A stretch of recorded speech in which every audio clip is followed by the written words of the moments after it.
دوستان سلام، وقت همگی بخیر.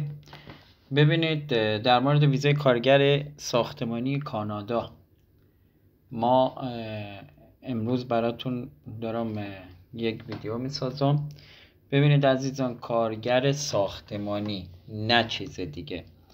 خب وارد این صفحه میشیم. کسایی که گفته بودن چجوری اصلا کارا کجا اعلام میشه، ببینید ما اینجا میزنیم کارگر ساختمانی مرور رو میزنیم. من زبانشم فارسی کردم که شما راحت متوجه بشید. ببینید 369 تا شغل الان موجوده. تازه ترینش هم 13/1/2024. خب ما این هست، حقوقش $23 در ساعت، $23 در ساعت.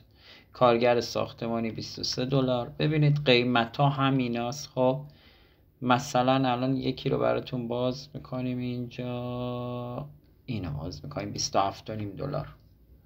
ببینیم کارش چیه.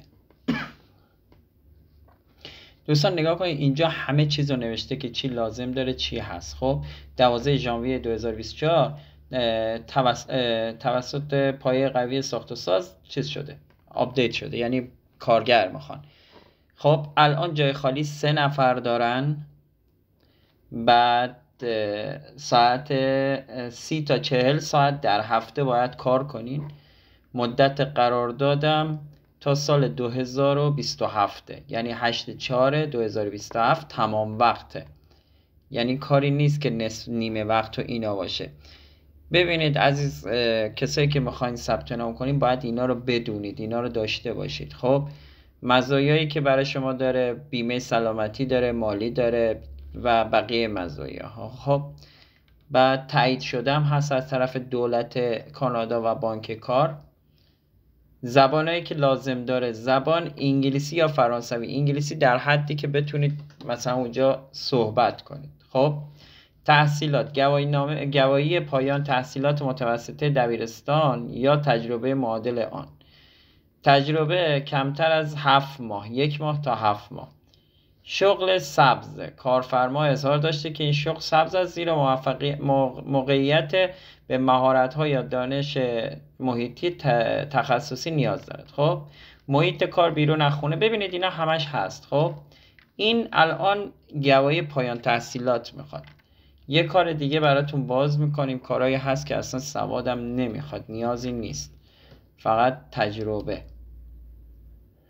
اجازه بدید اینها. ببینید زبانها فقط انگلیسی باید در حدی بتونید صحبت کنید. 40 ساعت در هفته کاره، استخدام دائمه، هیچ هزینه‌ای هم بجز ثبت نام برای شما نداره. هزینه ویزا و همه چیز پای کارفرماست، بدون مدرک، گواهی یا مدرک. ببینید یعنی هیچ چی نمیخواد. خیلی ها میان برای من پیام میدن کجا نوشته بدون مدرک. ببینید کسی که کارش اینه قشنگ اینو میتونه بخونه، اینو میتونید بخونید خودتون. دستمزدش هست، البته این 2 تا جای خالی داره. دستمزدش هست $22 در ساعت. تجربه نیاز نداره، نوشته تمرین خواهد کرد، یعنی تمرین میکنید در حین کار. تنظیمات کار، مکانهای مختلف. وظایفی که داره: بارگیری، تخلیه و حمل مساله ساختمانی، نصب و برچیدن قالب‌های بتونی، داربست‌ها، رمپ‌ها، اسکله‌ها و موانع.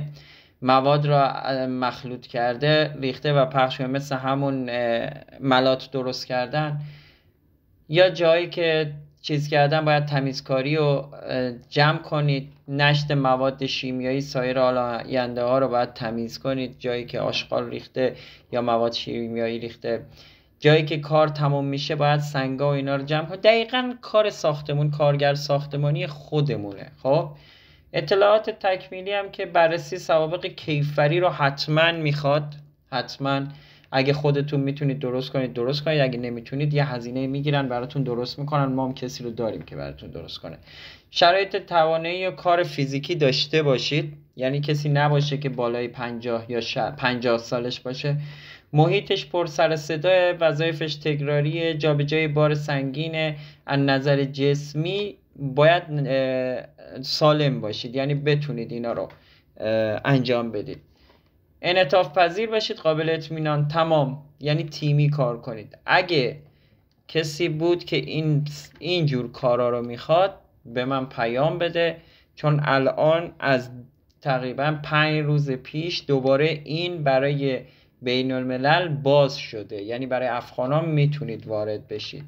کسی میتونه خودش ثبت نام کنه. اینجا آدرس سایت، از من آدرس نخواید، همینو ببینید، میتونید خودتون بنویسید ثبت نام کنید. اگه نمیتونید ثبت نام کنید، خب من هزینه ثبت نام میگیرم براتون ثبت نام میکنم. اگه سوالی چیزی بود میتونید پیام بدید.